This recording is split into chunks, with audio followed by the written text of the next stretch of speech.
Okay. Very good evening to all the participants. Uh, we are in this program webinar on careers in arbitration. So this is the special event for law interns. These are law students who have started internship program with honorable judges of the High Court. These law interns from all over the country. This is internship mostly. Few of them have joined physical internship also. So as you all know that Honorable the Chief Justice had started a series of programs on careers in law. And this program is last in the series of programs on careers in law. So in this program, we would be talking on career in arbitration law.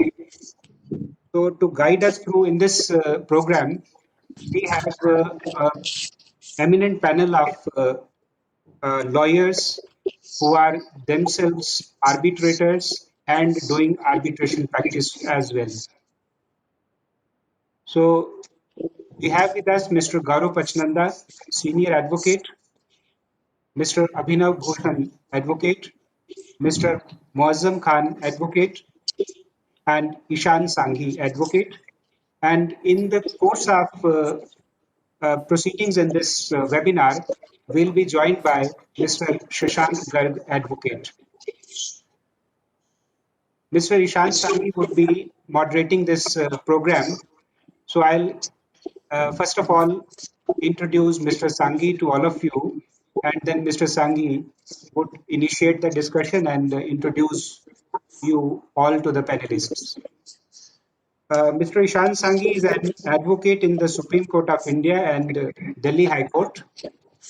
He represents clients as counsel before arbitral tribunals and also acts as an arbitrator. Welcome, Mr. Sanghi, and welcome all the panelists, and welcome our participants who are mostly law interns and law researchers in the High Court of Jammu and Kashmir. So now over to you, Mr. Sanghi. You can start the deliberations in the program. Yes, please. Thank you, Mr. Gupta. Good afternoon to all the panelists and participants. I am Ishan Sanghi. I have the pleasure of being in conversation with our esteemed panelists, none of whom need any introduction. But nonetheless, let me give a short introduction. We have with us today Mr. Gaurav Pachnanda. Mr. Pachnanda is a senior advocate in the Supreme Court of India and is focused mainly on commercial and corporate litigation, including domestic and international arbitrations. He is a registered foreign lawyer at the Singapore International Commercial Court, and he is also a door tenant at Fountain Court Chambers, London and Singapore. He has also served as the senior advocate for the High Court of Jammu and Kashmir for cases before the Supreme Court of India. Then we have with us Mr. Abhinav Bhushan. He is currently serving as the Director of South Asia ICC Arbitration, and he is based in Singapore. As Director, he provides companies, governments, investors, and attorneys in the region with advice concerning efficient resolution of international disputes. He is the first Indian Director of South Asia ICC. Then we have with us Mr. Muazzam Khan. He heads the global litigation practice at Nishit Desai Associates. He advises clients on cross-border litigation and international commercial arbitration with special focus on investment-related disputes. Then Mr. Shashank Garg, who will be joining us shortly, is a seasoned dispute resolution practitioner. Currently, he is a partner in Advani & Co. and is in charge of the Delhi office, where he handles commercial litigation and arbitration verticals. Now, today, our esteemed panelists will share with us their valuable experience and knowledge on how to build a successful career in arbitration, in the hope to spark your interest in the field. Before we begin today, I request all the participants to send in your questions, which will be picked up and answered at the end of our Q&A section. Just a quick run through of our program today. We have prepared a list of questions which cover the three main topics. Firstly, the personal account of our panelists' success stories. Secondly, suggestions and recommendations for young practitioners. And thirdly, tips and tricks in getting a mentor, networking, and recommended toolkit in arbitration. Now, without any further ado, I would like to ask the first question to each of our panelists. So the first question is, what was your path that led you to arbitration? Ashwanda sir, we can start with you. Thank you, Ishan. Thank you. It's going to be a little autobiographical, telling you how I landed up doing arbitration. I started my career in Jammu and Kashmir. Between 2006 to 2002, I used to practice based in Jammu and Kashmir. And as luck would have it, I was very fascinated by trial work. So the bulk of my work while I was practicing in Jammu and Kashmir was trial work. And I had a very good foundation, reasonably good foundation, not as good as Mr. Rajiv Gupta, who was working in the chambers of one of our most eminent civil lawyers in the trial courts at that time. But I had a reasonably good foundation in civil trials. When I decided to move from J&K to Pathak and Associates, I think it was just a matter of natural progression that when matters that were presented to me to handle litigation and disputes work, I found myself much more proficient in arbitrations because, as you know, a complete arbitration is pretty similar to a civil trial. It is less formal, but by and large, it follows the pattern of a civil trial. So really, my knowledge of cross-examination, my knowledge of evidence, my knowledge of preparation for a civil trial is what naturally then progressed me and moved me towards an arbitration practice in Pathak and Associates, where I worked for about 3-4 years. When I left P&A and set up my own offices, I think there is one key event in my life. At around the same time, I did a set of 2 very big international arbitrations where I was led by Lord Peter Goldsmith, the former Attorney General of England, and I think I was just fascinated. I mean, it was a relationship of mutual love and affection in the sense I held him in high esteem, I admired him, and he became, just by again natural progression, he became a kind of a mentor in my life, in my professional life. So I think it is the series of these 3-4 events that led me to progress towards arbitration. The bulk of my work still is in courts. I think 60-65% of my work is still about in Delhi High Court and Supreme Court, but close to 40%, 35 to 40% is always arbitration work. And I think has its own charm, and I think I enjoy it a lot. Yeah, I'd like to hear what Abhinav and Muazzam have to say about that. Thank you. I think my story is very different from Gaurav sir, but it's more, I think it resonates more with what Paulo Coelho said, that when you want something, all the universe conspires for you to achieve it. So I was a student at Government Law College, Bombay, and I did not know anything about arbitration until I started interning at Mullah and Mullah, and there was my first experience, which I will talk about later. And then I graduated without knowing much about what I really want to focus on. So I got absorbed in the Mullah and Mullah's department. But I really liked doing contentious arbitration work, the little that I was doing. And then one fine day, I had an epiphany that I must do a master's, and I went to Columbia Law School. And by various sort of, permutations and combinations, out of the 28 credits that I did there, somehow I did half in arbitration, litigation, and half in corporate law. And then I started applying for jobs, and the job that I actually got was at the ICC for an arbitration position. And this was in 2011.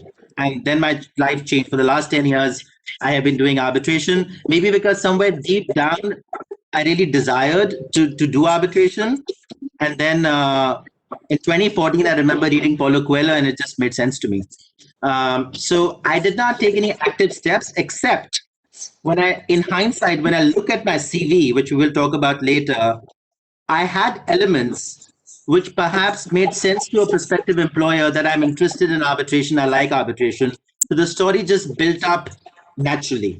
And I think that's the point I will probably talk about later. Thanks. Thank you. Mr. Khan, over to you. Hi, I think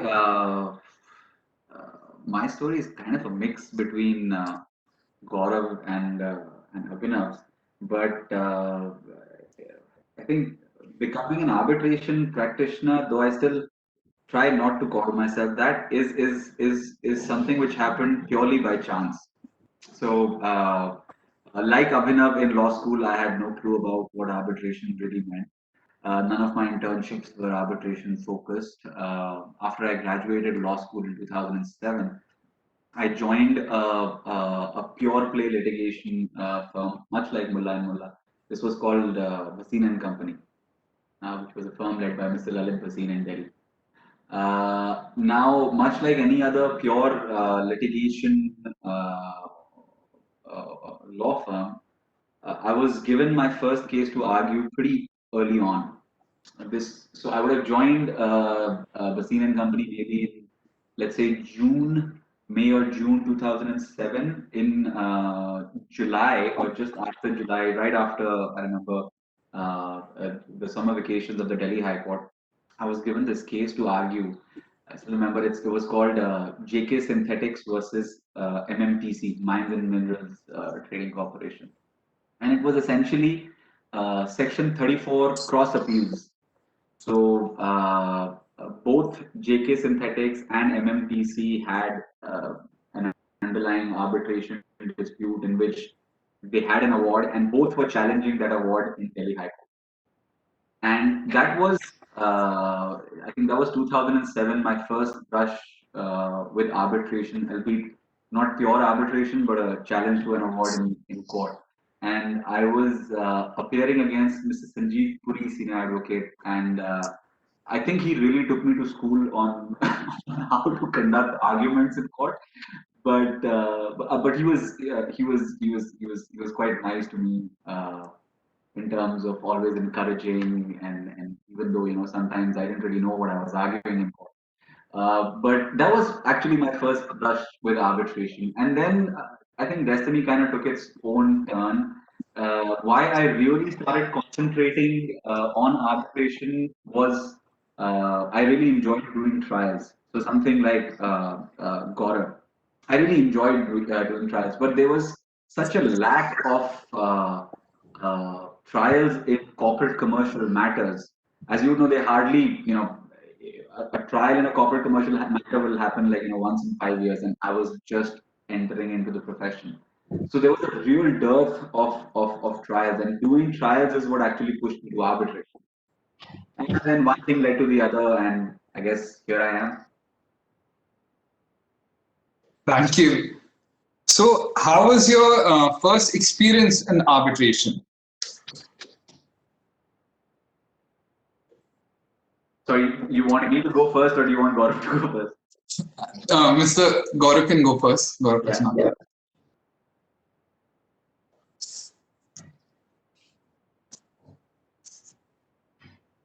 Gaurav can't hear you. Can you hear me now? Okay, Yes. sorry. So my first experience in arbitration was actually while I was still practicing in JNK, and my senior Justice Pramod Kohli, who eventually retired as the Chief Justice of the High Court, he was while he had been a former Advocate General and the bulk of his practice was in the High Court at that time, but he essentially was a very solid trial lawyer. And my first experience was with him in a construction arbitration, assisting him in a matter in JNK. I remember that. I was sort of so down, sort of next in ladder. I was number 3. There was another junior assisting him above me. But I think I ended up observing, the advantage was that I ended up observing his cross-examination and skills of cross-examination very carefully. But that was my first arbitration. A year was, I think, 1999. just before I got married. Yeah.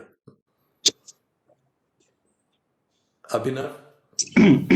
I think I had two first experiences. The first experience that I had was simply to file a SLP as a row intern in my first year of law school at the Government Law College. I got a hang of how to file an SLP in an arbitration matter. But my first real experience was, I think it's on record, so I can say it was this case between Aventis and Novartis about a dog vaccine called Rabipur, where Aventis was the sole selling agent of Novartis in India, and they went rogue, or there was a misunderstanding there. And then Novartis sued Aventis, and Aventis, of course, countersued Novartis. But here was the fun thing about that arbitration. Novartis had 5 subsidiaries in India.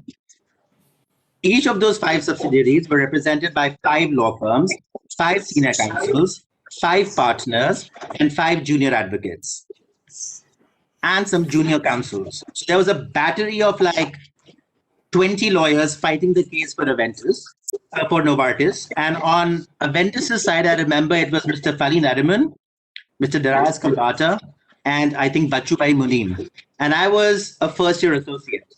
And on our side, we had Mr. Harish Salve, Mr. Iqbal Chagla, Mr. Fredun Dimitri, Mr. Rahul Narichania, Mullah and Mullah. I mean, a battery of lawyers. And this was $500 million we were talking about. And I recall Justice Khanvilkar was at the Bombay High Court, single bench, single judge. It was before him.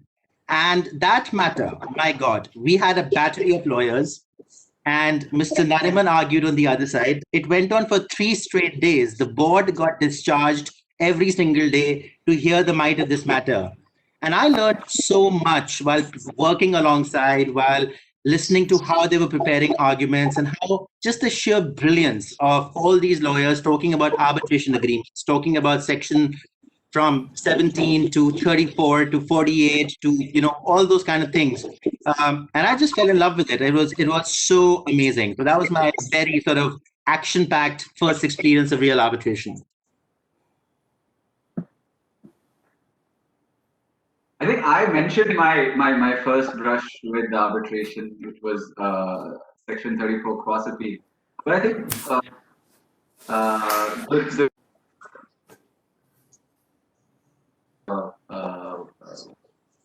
the commercial arbitration, when the opportunity of being involved in the first foreign seated arbitrations. I think this was the year 2010, I guess, and I just moved Nisha Desai Associates, and I remember a new matter. We were still deciding, what it should be in that matter. What really led me towards that matter was that it was a London-seated arbitration, and I'd never traveled outside the country. And someone told me that if you really do this arbitration, you might get a chance to travel to London, all expenses paid by the client. So that's really what started me down that particular slippery slope. But it was a whole host of fun. I mean, I'd never done it before in my life. Never a foreign seated international commercial arbitration, never a matter in which I had foreign lawyers on the other side. And this matter, of course, now that gentleman is a QC and a good friend. I think Abhinav and Gaurav both know him very well. David Binmore Thomas was a counsel against us. He's a QC in London now.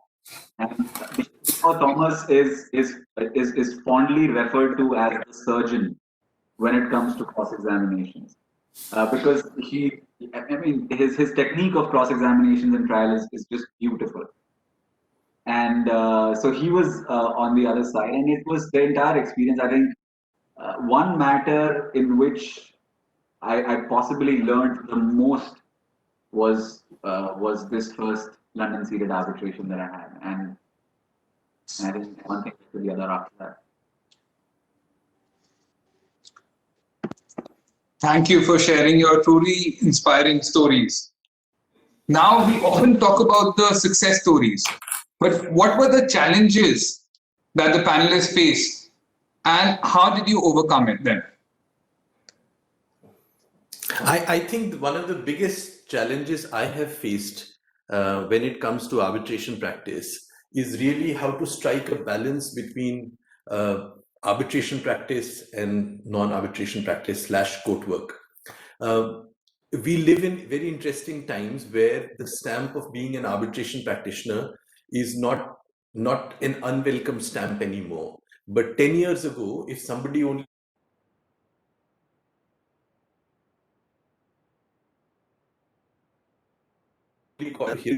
in sometime in 2000, between 2007 and 2010, I was struggling between this choice because by default, because of my expertise, I was always bombarded with arbitration work.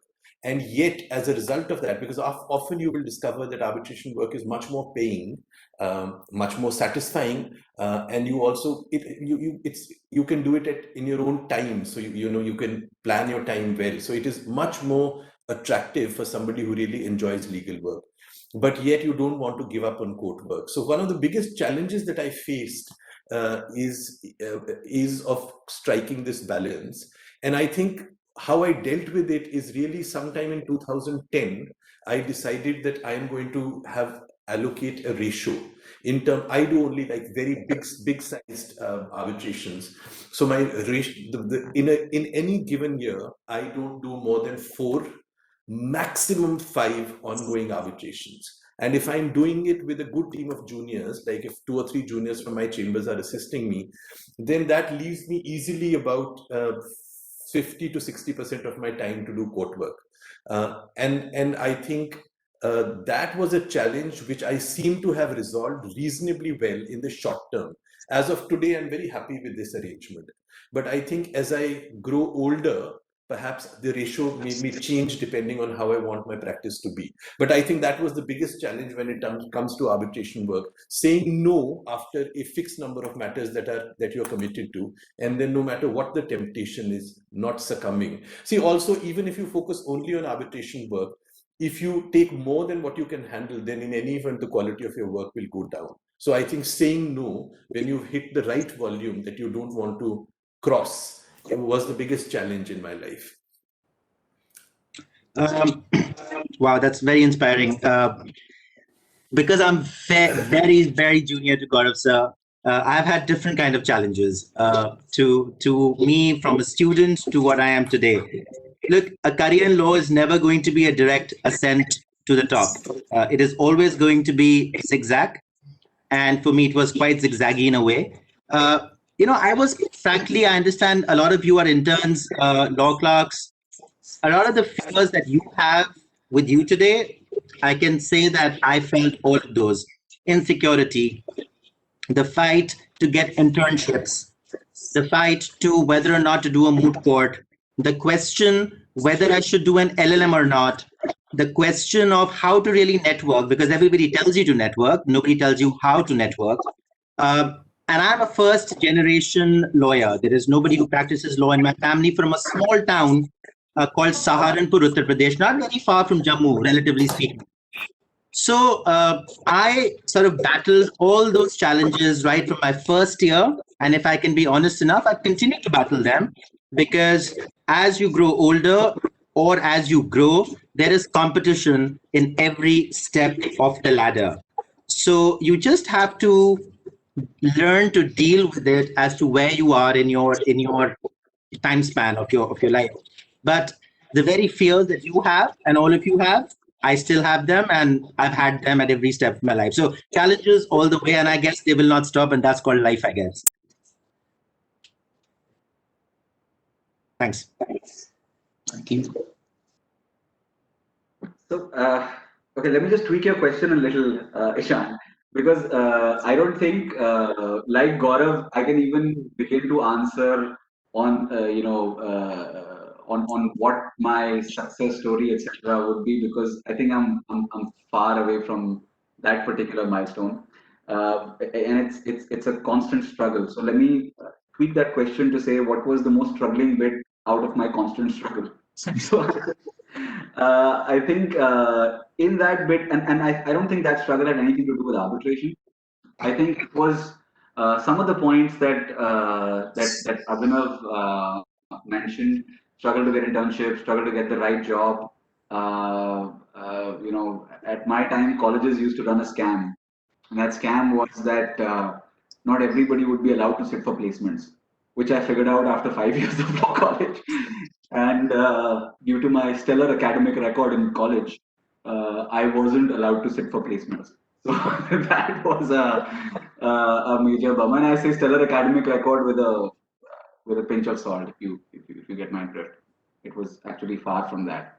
But I didn't have the right internships. The only job offer that I had after graduating college was with a pure play lit firm that I mentioned, the Basine & Company. And like any other pure play lit firm, the starting salaries are always quite disheartening. So I think the beginning of my law career in itself was a bit of a challenge.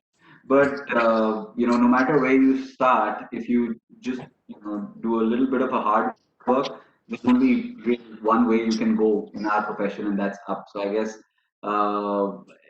people start at different places, but eventually you try and get to where you want to be in longish or long-term goal sense of the concept, I guess. So I always had a 10-year concept, thinking that okay, in 10 years I'll be X. In 10 years, so when 10 years expired in 2017, I think I was not even 50% of that X. So I think life is all about constantly falling short of your goals and try to do better. Thank you. So, talking about goals, how should the young practitioners set their career goals?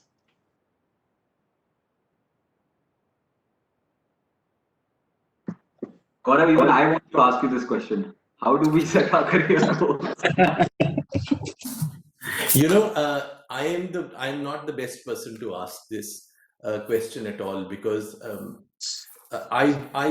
until in the first few years of my practice, I think the methodology that I followed was do whatever you can as best as you can, try to excel in it.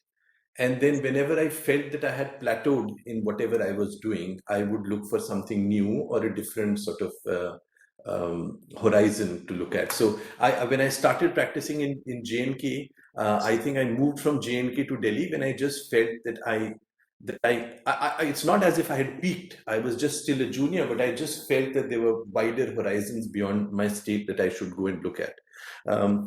After that, I think I don't know whether this is the right kind of answer, but the truth is, I think as long as you're working hard and you're trying to do whatever you're doing earnestly, there is a huge element of chance or destiny that plays its role.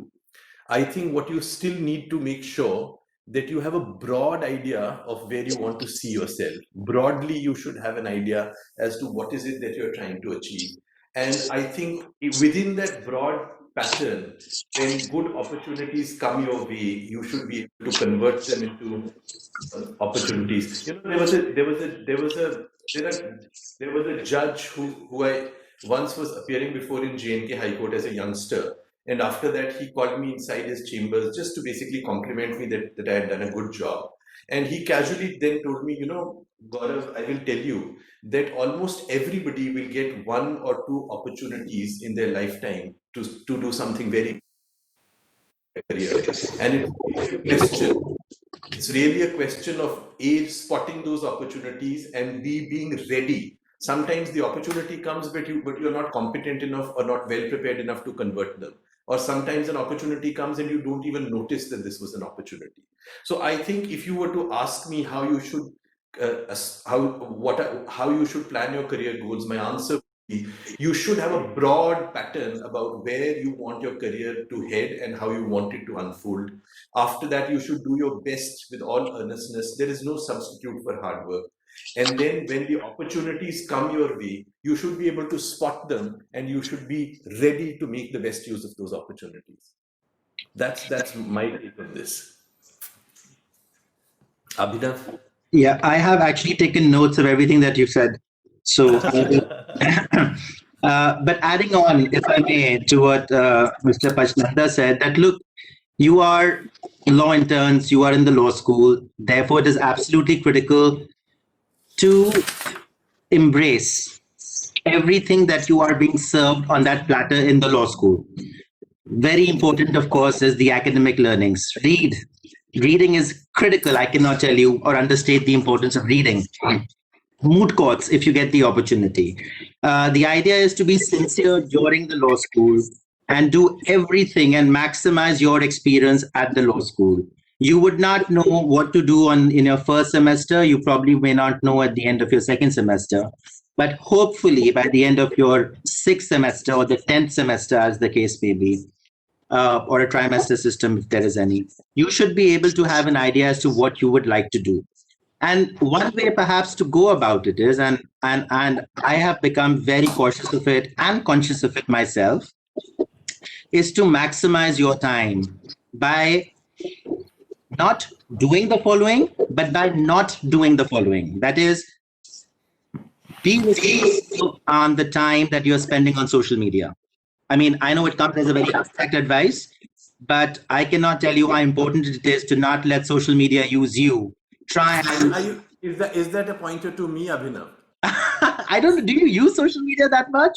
I mean, by all means, I love reading Gaurav Sir's poetry on Facebook here and there, and I often share poetry with him because we both love poetry.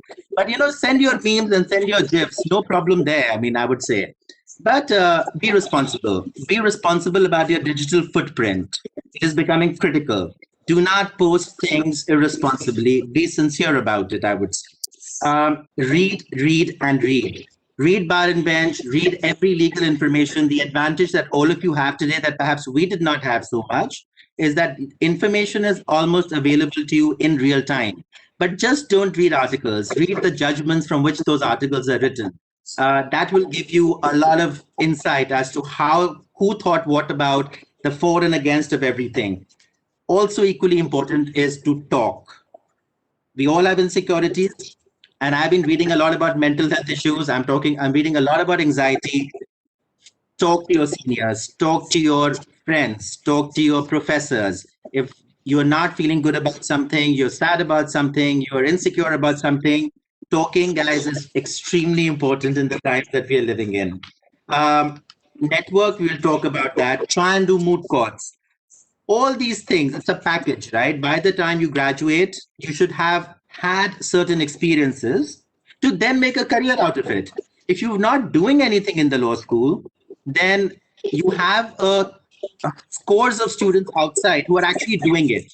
So how are you going to stand out when you are applying for a job, etc., if you've not actually done what you're meant to be doing in the law school? Is what I would say right now. That time is critical. That's what I'd say.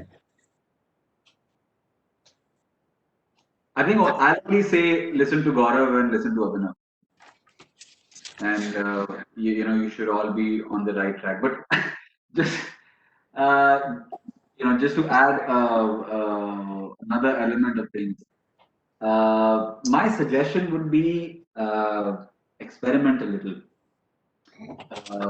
If you are to achieve your goals, you should first, be sure of them. You should be sure that you've identified the right goal for yourself. So experiment a little. Once you're all graduates and you get an opportunity of working in the profession, you may decide that your interests lie elsewhere other than arbitration, or other than litigation, or other than law itself. So experiment a little, and the idea behind this experimentation uh, should be to try and identify a field that excites you, and it can be within a subset of law. It can be anything. It can be gardening. You know, whatever you want to do. Look for something that excites you, and if we as arbitration professionals are lucky enough that you find that arbitration excites you, then something that Paulo Coelho said, which Abhinav was referring to, and something that was later copied by, I think, Karan Johar in one of his movies, that something to the I think it was अगर तुम किसी चीज को शिद्दत से चाहो तो सारी कायनात उसको तुमसे मिलाने की साजिश करती है, right? So if you're excited about arbitration, and then hard work isn't really hard work. Then hard work is just fun time, because you're doing something that you're enjoying, you're doing something that excites you. You will find time for doing that thing yourself, and it won't be a burden, so to speak, on you. It won't be hard work. It'll just be enjoyment, and ultimately you'll be successful in that particular field, whether it's arbitration or gardening or anything else under the sun. Wasn't, can I just add? My apologies for stepping in late.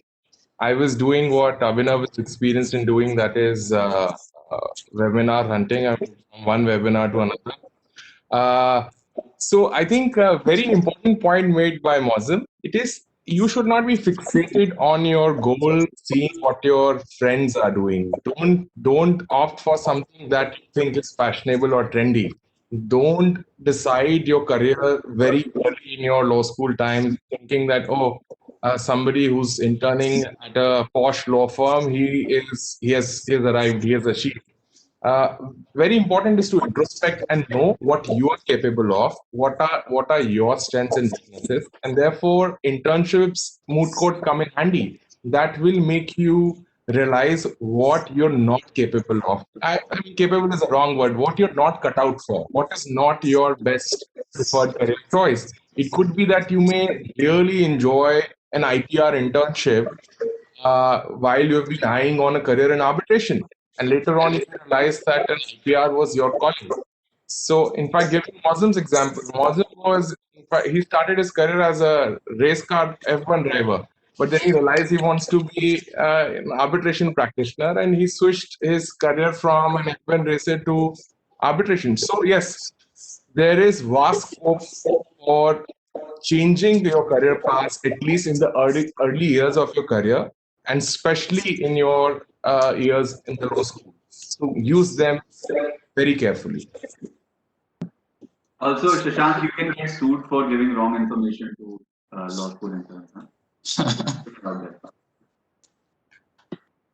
Thank you for your valuable input. So now, what are the tips and tricks in getting a mentor, networking, and what are the recommended toolkits in arbitration?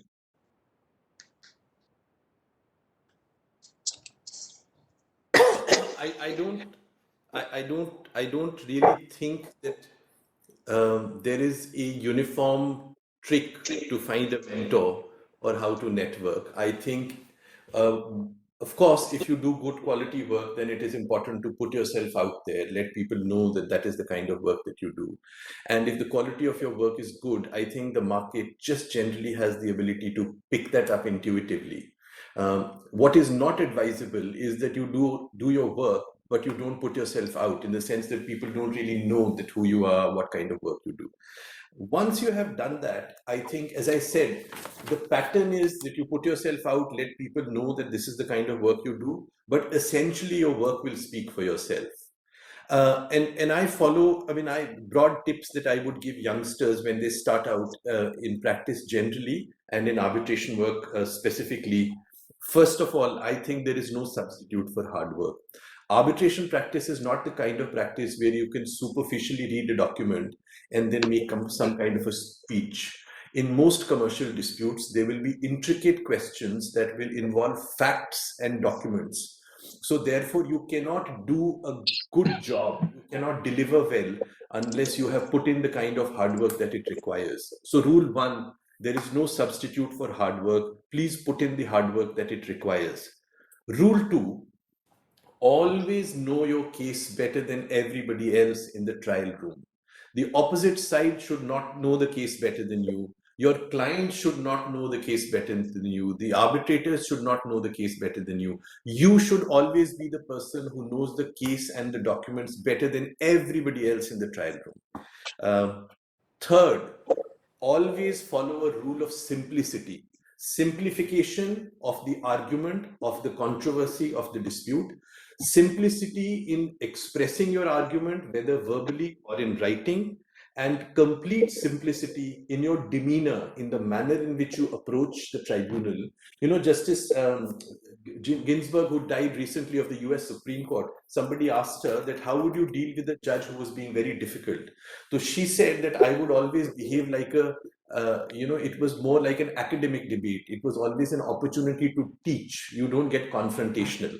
So there will be simplicity of demeanor, simplicity of expression, both written and oral, and simplicity of dissecting the case into simple facts. I think that is rule number 3, simplicity. And rule number 4, you should always be alert so that you know when your opportunity arises. In a long trial, sometimes a casual comment made with a lot of emphasis by the opposite side's lawyer, or a casual statement made during cross-examination by the opposite side's witness can be your opportunity. And sometimes in a commercial trial, these 1 or 2 opportunities completely turn the case. Now you will know when your opportunities arise out of the first 2 points: hard work and knowing your case better than everybody else in the courtroom. So these are my four points for tips for tips for good arbitration lawyers: hard work, know your case better than everybody else in the courtroom, simplicity, and always note when the opportunities, grab when your opportunities come your way. Shashank, would you like to go? You just joined us. Yes, I would just add what Mr. Krishnanda has already said. I think another very important facet of arbitration advocacy is that you have to distinguish yourself from how you present yourself in court. It is not exactly how you would argue a case before a judge or before a tribunal. You're in a much relaxed atmosphere. So to say, if I can use the expression informal atmosphere in comparison to what you see in court.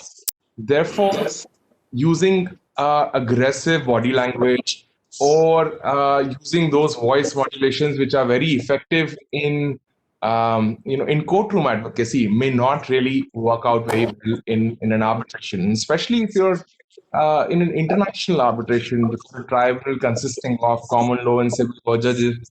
You will have to appreciate civil law arbitrators, law judges do not have a practice of listening to the fluent, articulate advocacy that common law lawyers usually tend to do. Therefore, you have to understand the pace at which your arguments would be appreciated and understood by the tribunal, maintain that sort of pace, maintain a very calm demeanor, body language, so that whatever you're saying is appreciated by the tribunal and is not, in fact, seen as an attempt to browbeat the tribunal or put necessary pressure or making mockery of the other side. These gimmicks may work in some courtrooms at some times, but I think in an arbitration setup, one should be very, very careful using some of these tricks which are otherwise popular in, at least in Indian jurisdictions.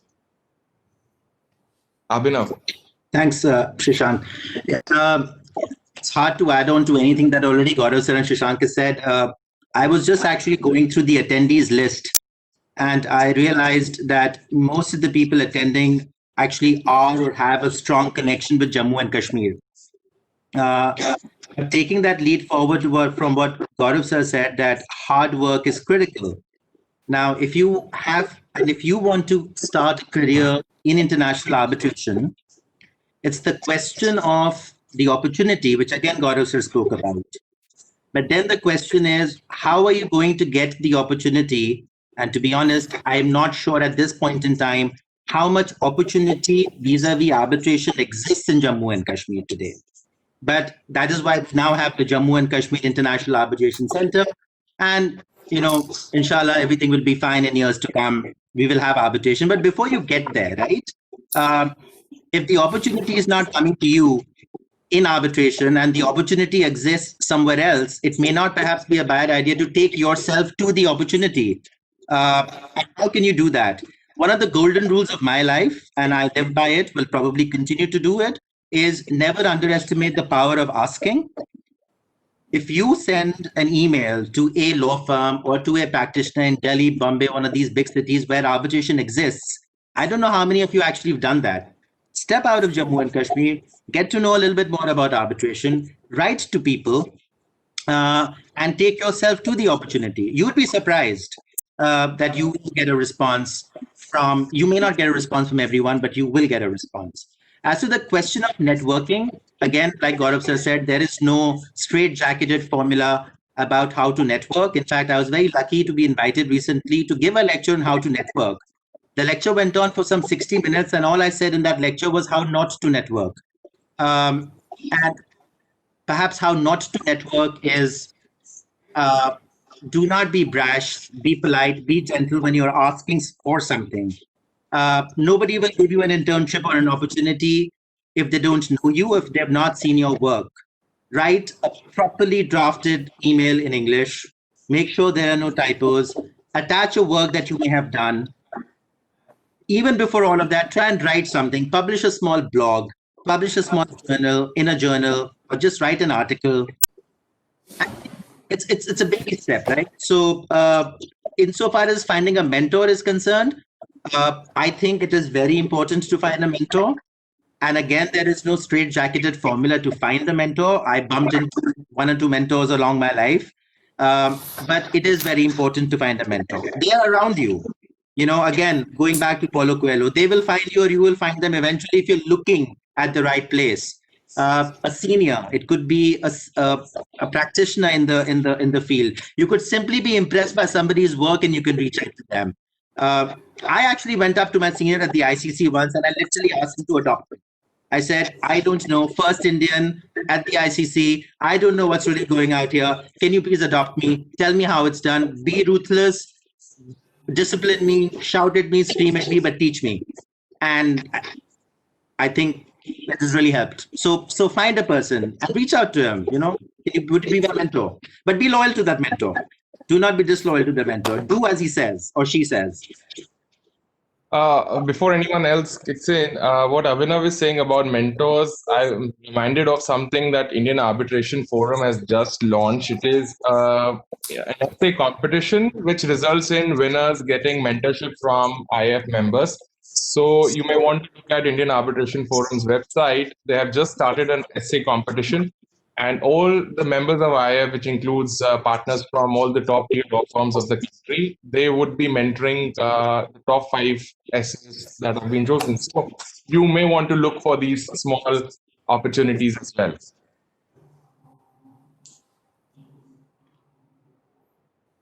Yeah, I think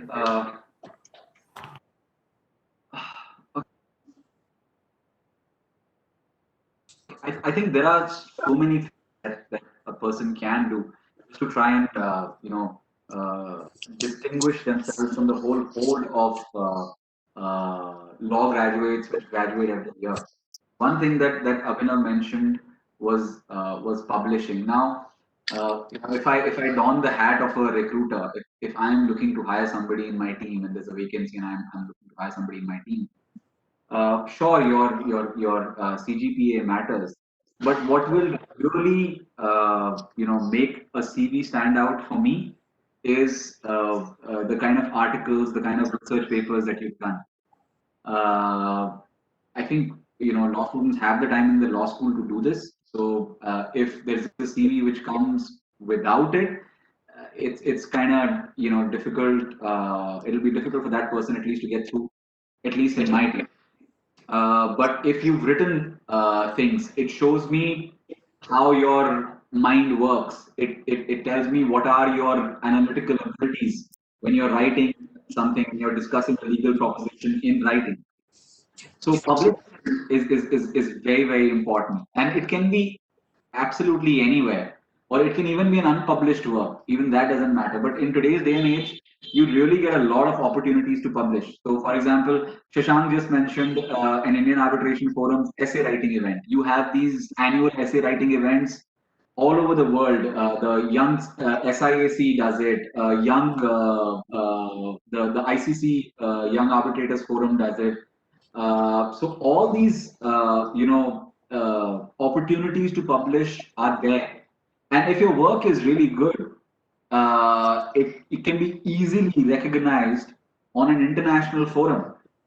So imagine, you're sitting out of Kashmir Law School, you write a piece that gets published in ICC, YAF, or YCAC, that immediately grabs my eyeballs, right? It immediately grabs our attention.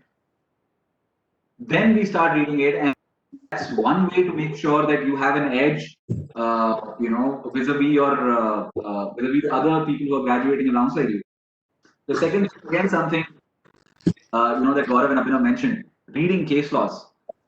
I cannot tell you how important it is to read, understand, assimilate judgments which are coming out in the field of your interest. Now, arbitration as a field has been quite lucky, or at least that's one way of looking at it, unlucky or unlucky. But it's certainly been blessed with a huge number of judgments coming out year after year from the Supreme Court, other good high courts.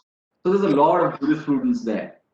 Now, if as a candidate, if I'm looking at somebody, I would want to look at somebody who does know, who has given the jurisprudence a bit of attention, right? So reading case law, I think, one of the most important things you can do. Jitna karoge, utna kam hai. The third thing, and this is something which helped me personally a couple of years down the line in my profession, was maintaining a precedent diary. Now, I used to do that in hand earlier on, that I would maintain a diary that okay, in for stamp duty issues, these are the case laws, and this case law says this, just one line. Now I maintain that on a computer, and it's really easy. It's just that because you will read so many case laws, and because human memory is fallible, you don't want that effort to go waste after another 6-8 months, right? So you just jot down a line somewhere with a citation saying, okay, so this case law says this. So within let's say 3 or 4 or 5 or 6 years time, you'll really have a very good referencer for a lot of legal arguments that you will continue to face, and you'll keep on adding to it. So having a precedent diary or a Word document, you can segregate it issue wise, experiment with it, do whatever is more convenient to you. But I think that is something which on a whole, I think it will help you to grow faster as a legal professional. So yeah, these 3 points. Thank you. Thank you to all the panelists for the insightful tips. So now I would like to ask, what is the best thing about arbitration as compared to other fields of practice? In my experience, I think the best thing about arbitration is time. One, that it resolves commercial disputes, civil disputes as quickly as possible, which you cannot get in court. So that is, it saves time. And the other is that when you are in arbitration, the tribunal is a dedicated tribunal, and you have the time to put forward your case in as much of detail over as long a period of time as is reasonable. So sometimes when you are in a very heavy commercial matter in court or a heavy civil matter in court, you can sense that there is so much of pressure of time on the court that you have to stretch yourself and keep pushing yourself to get the attention of the judge over a long period of time. But I think so in arbitration, the two things that are significantly better, and I think that is what makes arbitration very effective as a tool for dispute resolution, is time. You get the time that you want to put forward your case, and yet the time that is taken to decide the case is much lesser than traditional court work.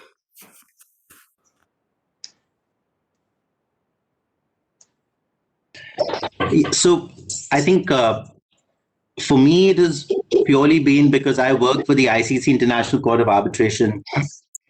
What has really kept me going, which perhaps you will not find anywhere else, is just the internationalness of an international commercial arbitration, right? You have a case which involves Indian law, but the seat is in London. One party is Indian, the other party is Japanese or Brazilian. You have one arbitrator from India, you have another arbitrator from Japan, you have a third arbitrator from, I don't know, America. the fun, the cross-disciplinariness of it all, you're working with different people of different cultures, of different legal backgrounds. You are pleading against people of different legal backgrounds, and you're pleading before arbitrators of different backgrounds. And then you're trying to convince and create this homogenized environment where you're trying to assert rights for your clients. So you would probably not get this in any other domestic practice of law. It is very international. The traveling, it sounds glamorous, but yes, that comes with it when you're doing international arbitrations. You'll probably not get that in any other field as much as you do in international commercial arbitrations. Okay, so I think a combination of what Abhinav said and Mr. Pachanda said, it is indeed arbitration as a career choice is certainly lucrative on many accounts. Lot of young lawyers feel that it is as lucrative in terms of money as a corporate career is, or instead of going for corporate law, if you're a litigating lawyer, you don't want to struggle, go for arbitration. I think that's a very narrow view to look at it. However, partially, I would say it is correct. Arbitration, in terms of being economically gratifying, is far better than litigation for beginners, because litigation certainly will have those rigors and struggles. But we cannot discount the hard work that you need to do, even in an arbitration. You just can't be sitting at home or sitting in your office looking at a file and be ready for an arbitration. The main difference, of course, is that because you get a relaxed atmosphere before a tribunal, it would be easier for you as a young lawyer or a young practitioner to make your point. As Mr. Bhatt, in court, you would always be worried about making that point in a very short span of time. You may be in High Court or a Supreme Court, and the window that you're getting is like 2 to 5 minutes to impress upon the judge to appreciate what your standpoint is.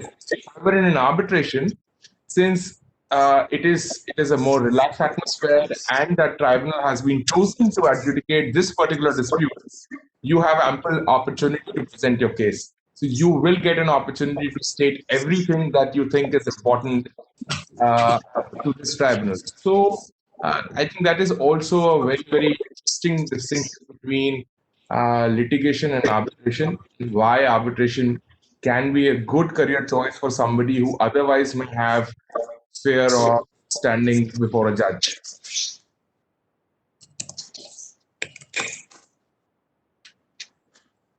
So I think the worst thing about going last in webinars like this is always already taken. So that leaves me very few things to actually add on to what my friends have spoken about before me. But let me give it a shot. I think one of the best things in arbitration that I have personally found are friendships. I think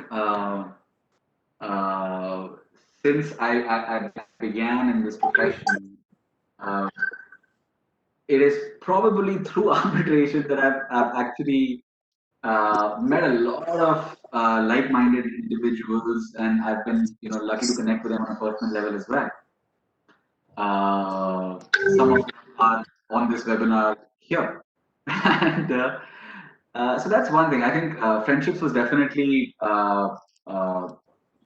something that blossomed because of arbitration. The second thing that I really like about arbitration is the intensity.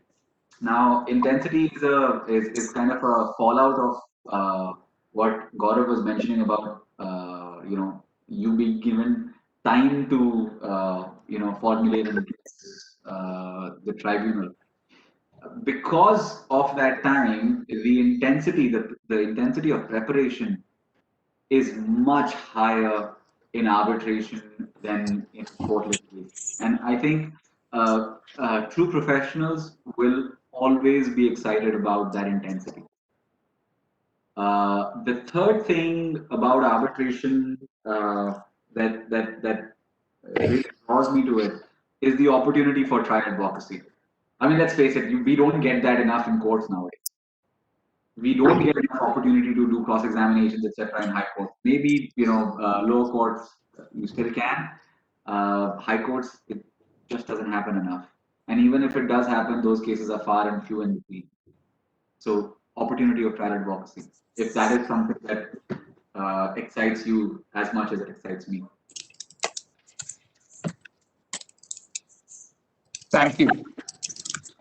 Now, I believe all of the participants will be having an apprehension on how this pandemic has affected the internship opportunities and also job opportunities, and how should they overcome them.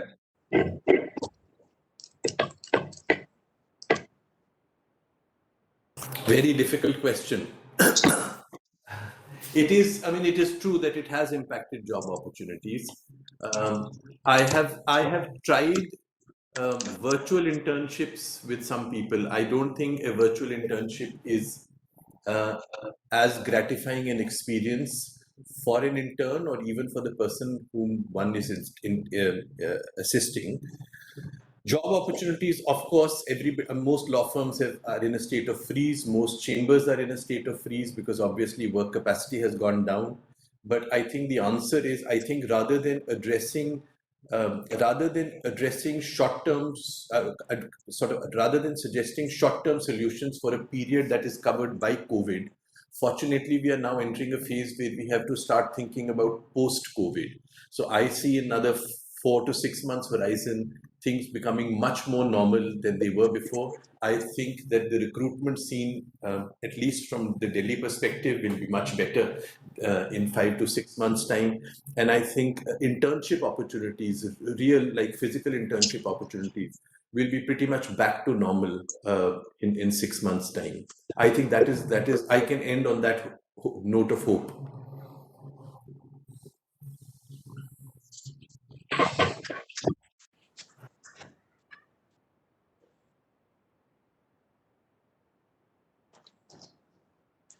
Mozam, you're going fast because you're not speaking. Abhinav and I keep waiting for you to speak before us. No, that's okay. I'm pretty happy going at last. Okay, but just for this once. All right. So I think what the law students can do is definitely not sit at home. Do something. Do anything. If you can't do X, start with Y. If you can't start with arbitration practice or a law firm which specializes in arbitration, do whatever else is coming your way to just start somewhere. And always, make sure that you yourself are well prepared for as and when then that opportunity of arbitration does arise. And you can do that by doing all the things that we mentioned in I think in the previous two questions. So be well prepared, but don't just sit at home right now and do nothing. Start anywhere, absolutely anywhere. Gaurav said that virtual internships aren't as satisfying, but unfortunately, that's the world that we're currently living in, and we don't really know when this world is going to flip back to normal. So if that's what you're getting, start doing that. At least you're not sitting at home and doing nothing. And it's not just virtual internships, right? Now even court matters are happening virtually. Who would have thought a year ago that high courts will be listening to matters on video conferencing? Nobody would have thought. So everybody is trying to play catch up, and you should probably remember the fact that you're not the only one trying to play catch up. Everyone in this year's batch is trying to play catch up. The third thing probably is, if you're thinking of going for masters, give it some more thought whether this is the year that you want to do that. And eventually, once you've joined the profession,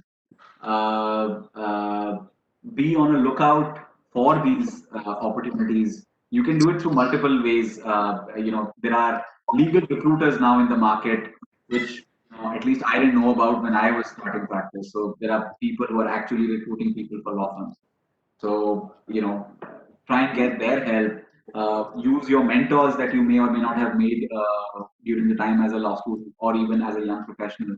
All of these things, I think, will hopefully, get you over the bump of this pandemic. My 2 cents there is that this is also a golden opportunity to do things that you've never done before. Learn a language. I can't again stress the importance, how much it will help you later in your life. Number two, whilst people are not taking physically interns, people are still taking. Look, the need for internship has not gone. It's how you're going to go about it has changed. So you can continue to apply to internships. But I was talking to a group of students the other day, and one idea that struck my mind: if I was in your place looking for an internship, what would have I done? And what came to my mind was that I would have offered myself to simply be a research assistant. And a lot of people have actually written to me from law schools. And what they offer to do for me is, look, dear sir, I am so-and-so from so-and-so law school. These are my transcripts. This is what I'm interested in. Can I do research work for you? Because almost every arbitration practitioner or legal practitioner needs good research. Offer yourself as researchers. You will hit 2 birds with 1 stone. You will get some work. And if that person really likes your work, then you build a connection, right? That will help you post-pandemic. That's my suggestion. From my side, I would say there are a lot of positives that have emerged in this pandemic than the obvious negatives that we know of, and opportunities are soaring everywhere. There is a wealth of academic education that is available on YouTube now. There are topics on which you will find best of people who have delivered talks, who otherwise, at our university, if you are at a law school, at best in 5 years, you will be able to listen to, let's say, 10 big names in the industry. Right now, during the pandemic, every big name of any subject matter that you pick up, from constitutional law to criminal law to arbitration, they have all given lectures, talks, and webinars, which are all freely available. I think this is what Mozam was also saying. Make use of this time, listen to some of those very interesting talks, and enrich yourself with this excellent legal resource that is freely available, and make use of this time in the best way possible. And again, coming back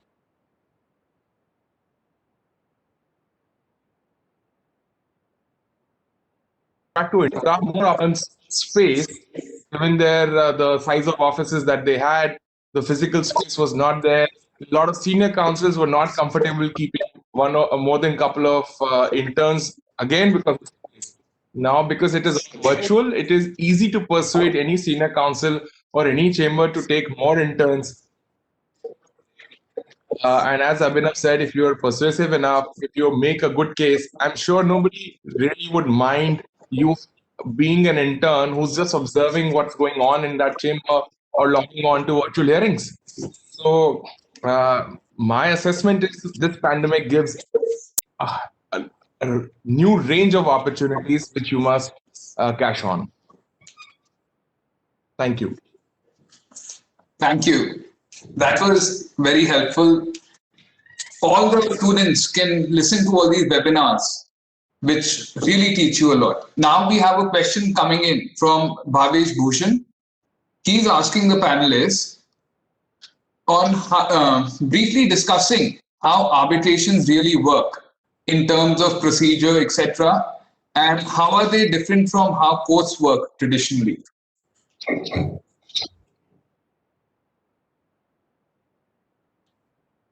Abhinav, would you like to take a shot at it? Sure.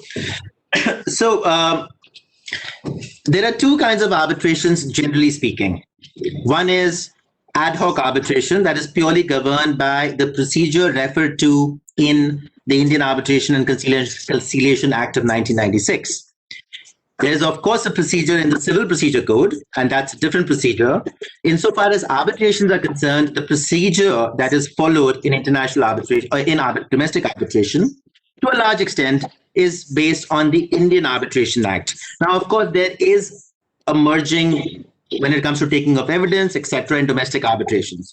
Then the other kind of arbitration is the institutional arbitration, where what happens is that there are different arbitration institutions, like you have now in your own state, the Jammu and Kashmir International Arbitration Center, which has its own rules of arbitration. These rules are typically procedural rules. Like the JKIC, you have the ICC International Court of Arbitration, the Singapore International Arbitration Court, the London Court of Arbitration, Hong Kong, and so on and so forth. When parties enter into a contract, they will probably write, look, our contract is governed by arbitration, whether it's ad hoc or whether it's institutional. Then the clause is likely to provide which institution, and then you follow the rules of that arbitral institution. So procedurally, you're not really following any domestic set of procedures. You are in an ad hoc arbitration following pretty much the Arbitration Act. In the institutional arbitration, you're following pretty much what the institutions say and the rules therein. And then there are other supplemental rules like the IBA rules of evidence. There is a way to, witness hot tubbing kind of guidance notes that people follow in international arbitration. So you're probably not doing proper party, necessary party, etc. You're doing rules of joinder, rules of consolidation. So the procedure is very different when it comes to the two processes or actions, arbitration versus litigation. I hope that's clear. Thank you. Thank you.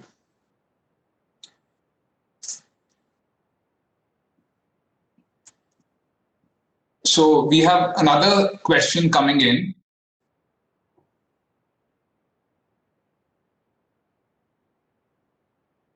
So I believe this question was already answered.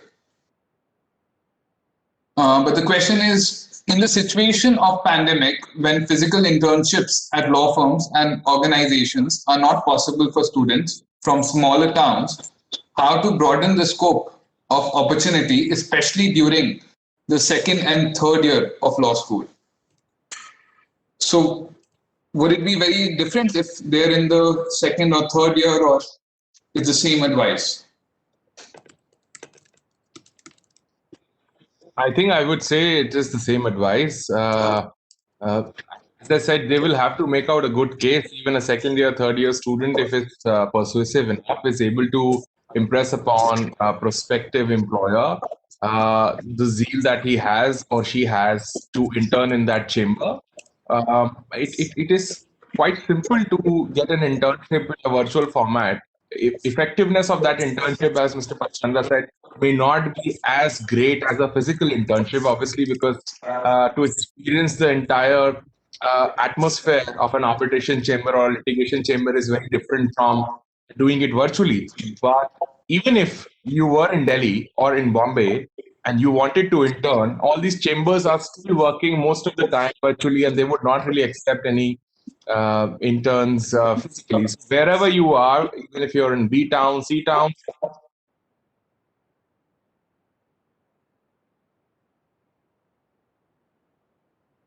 there was here too.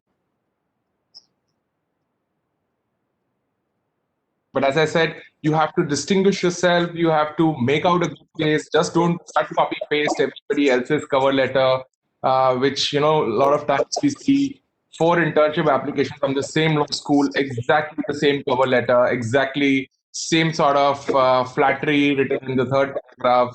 So all of that doesn't go very well with your prospective employer. In many cases, the HR, they would really ignore bulk CVs, bulk applications, which actually do not make a proper case for yourself. So be original in what you do.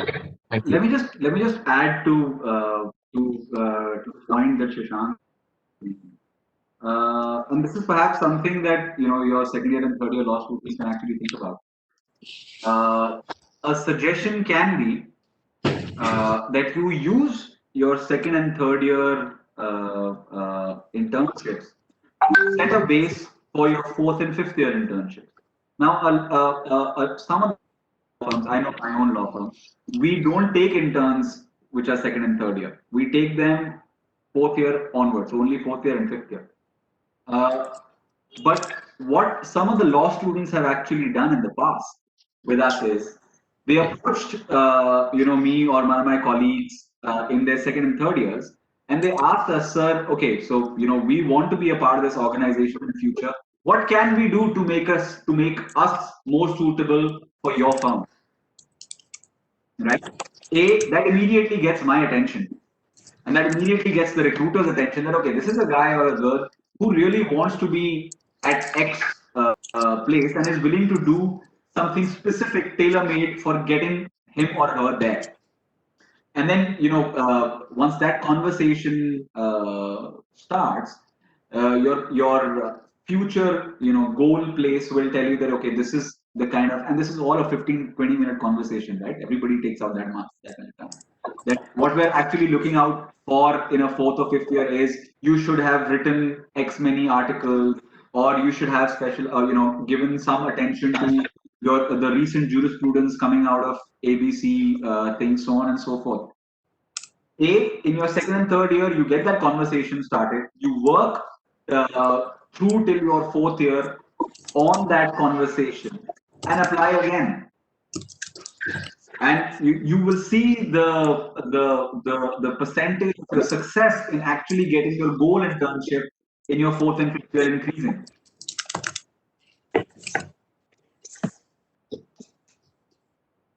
Thank you. So we have another question coming in from Megha Anand. So she's asking, is arbitration the best way to go for fraud disputes? I think the answer would be no. But okay. So it's a very complex question, Megha, that you've asked, and there's a lot of jurisprudence passed. Some of the judgments coming as early as late as this year as well. So there are certain kinds of frauds which can be arbitrable. But let's say a fraud which goes to the root of your arbitral agreement itself would not be arbitrable. That would not be arbitrable. So it's a I think we'll need another seminar to answer this question. But there are a lot of pieces of some good articles, some good judgments on this. So if you do your own research, you will get to your own conclusion and maybe even write a research paper that can help us later on. Thank you. So another question which we have received is, what is your opinion on the WIPO guidelines? Does it play any helping hand in solving international arbitration disputes? Sorry, which guidelines? WIPO. Oh, WIPO. I mean, it's a very, those guidelines, so far as I know, and I don't know much about WIPO guidelines, but I do know a little bit of WIPO, are catered to a specific kind of disputes or disputes. And insofar as those disputes are concerned, yes, those guidelines are excellent. No doubt about it. That's my short answer. And just to add on to what Abhinav was saying, if you're talking about intellectual property disputes and application of WIPO on intellectual property disputes, it will really depend on the kind of dispute that you have going on. Because in India, there is also a jurisprudence on whether or not certain types of IP disputes are arbitrable and certain types of IP disputes are not arbitrable. But when you're talking about international commercial arbitration, you have an entirely separate set of rules and procedures and guidelines, depending on whether your arbitration, what Abhinav was saying, was either ad hoc or institutional, so on and so forth. But it would really depend on whether the WIPO guidelines are applicable to the dispute that you currently have, so to speak. Thank you. So we have another question. So Mohsin Drar is asking, what are the challenging tasks before lawyers in respect of the recent establishment of the International Arbitration Center in Jammu and Kashmir? Sorry, could you repeat again? I lost you in a minute. So Mohsin Dar is asking, what are the challenging tasks before lawyers in respect of the recent establishment of International Arbitration Center in Jammu and Kashmir? So I believe she's asking, what are the challenges which a new arbitration center faces?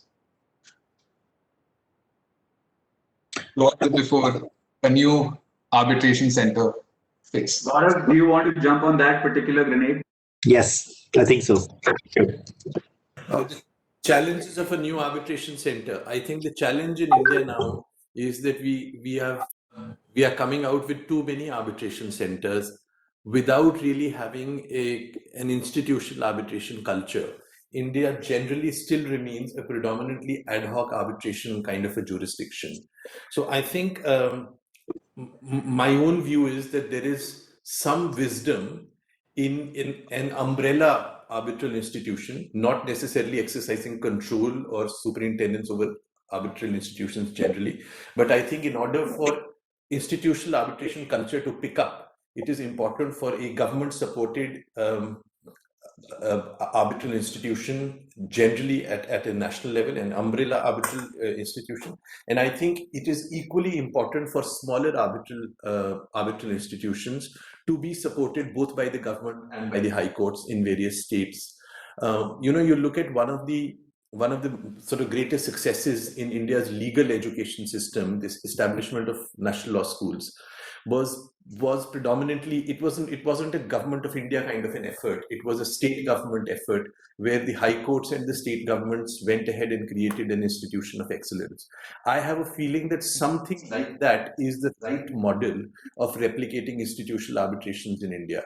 And I think so the challenge otherwise a private arbitral institution faces, I'm on the board of Nani Palkhiwala Arbitration Center, and I can tell you from experience, a challenge that a private arbitral institution faces is that there's a huge time lag before it develops the reputation where people want to come to it as an arbitral institution of choice. Whereas a government-supported or government-promoted arbitral institution, particularly in a country like India, where a bulk of arbitration work involves government or public sector undertakings, a government-supported or government-promoted arbitral institution is the way forward, I think. Thank you, sir. I would also like to ask the panelists, what are the organizations or memberships which the students should look at or they should follow?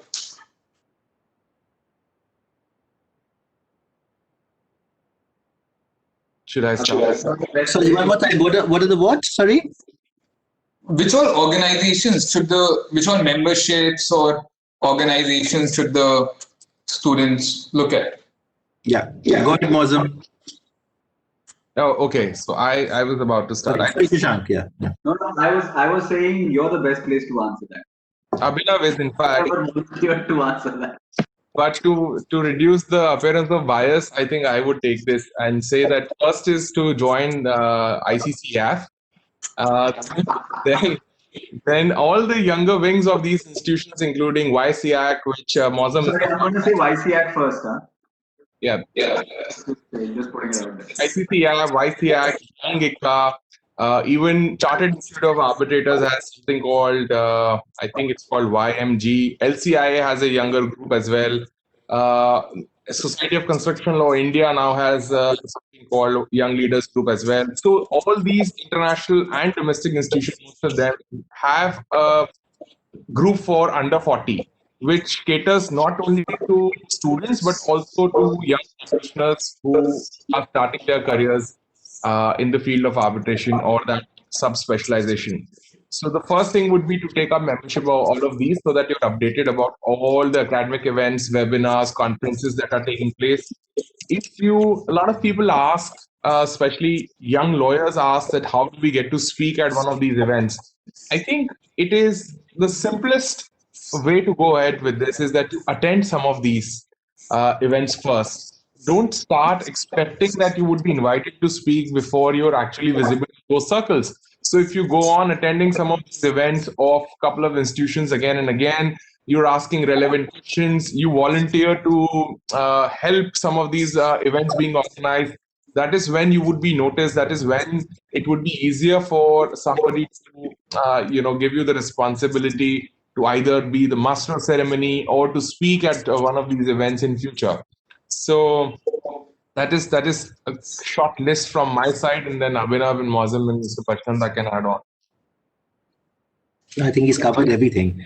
The two institutions that Shashank inadvertently did not mention is perhaps you could also look at MCIA and AIAC. Yes, my apologies, MCIA and AIAC. I was just giving illustration. I'm sure students would pick up other institutions as well. I have a question in my inbox from one Mr. Piyush Roy. Do you guys have it as well?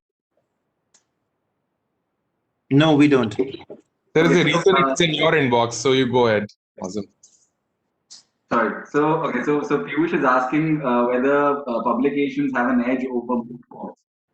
I think both are very, very important. One, in moots, obviously you're limited to the number of moots that are happening in which your college can or cannot participate. But in the other one, you're not limited at all. So I think both are very important, and neither should be ignored. There's another one from Mr. Wasim on what is the scope of Indian law graduates in international arbitration. So we're all Indian law graduates, Wasim. I'm an Indian law graduate. So is Gaurav, so is Shashank, so is Abhinav. Although I think Abhinav and Gaurav went for the LM. Shashank, I don't know whether you went. I didn't. So I'm a pure play Desi law graduate. So yes, I guess we do have some scope, hopefully. I also have a question. When do we end this? Just so that I can plan a couple of other things. What is the So I do not believe there are any more questions. So I'll hand it back to Mr. Gupta for a vote of thanks and the closing address. And I would like to thank all the panelists for their valuable input. We've truly learned a lot. Thank you, Ishan. It's really a very, very good session, very stimulating. Thank you, Ishan. Thank you, Ishan. Thank you very much for wonderfully moderating this session. And I would really thank you very much, all the panelists. And just one thing to all the participants, I'll tell that three of our panelists are on the board of arbitration committee of JKIAC, Jammu and Kashmir International Arbitration Center. One center we inaugurated a few days back in Srinagar. That was inaugurated by Lieutenant Governor. And today we have opened JKIAC Center at Jammu. Honorable Chief Justice inaugurated it just few minutes before we started this program. Chief Justice was to join this program as well, but because of her engagements, Chief Justice would be retiring in a few days. So in that connection, we are having these some programs going on. She could not join. So on behalf of the High Court, and especially the zeal with which Honorable the Chief Justice had started this series of programs, on behalf of Chief Justice as well, I thank you all very much for wonderfully conducting this session. So wonderful panelists. Hope we have the similar programs in future also, so that we are able to give inputs to our young law students as to how to go about their careers. Talking about myself, had I listened to this kind of conversations 20 years back, maybe I would have chosen a different path. So these kind of opportunities were not available. So probably these opportunities available now to the law interns would give them a lot of choices of their careers. So this discussion also has ignited a kind of in their minds, they can decide how to go about different careers, including the career in arbitration. So thank you very much once again, all the panelists, and thank you all the participants. This was last program in series of careers in law, but we will be continuing with our discussions on domain subjects. So the law interns will be joining in these discussions in the weekends in December as well. So next program we have on next Saturday. So see you all in that program. Thank you very much. With this, we'll close this session. Thank you very much. Thank you. Thank you. Thank you. Thank you. And thank you, Sean, for very skillfully moderating the session. Thank you. Thank you, sir. Absolutely.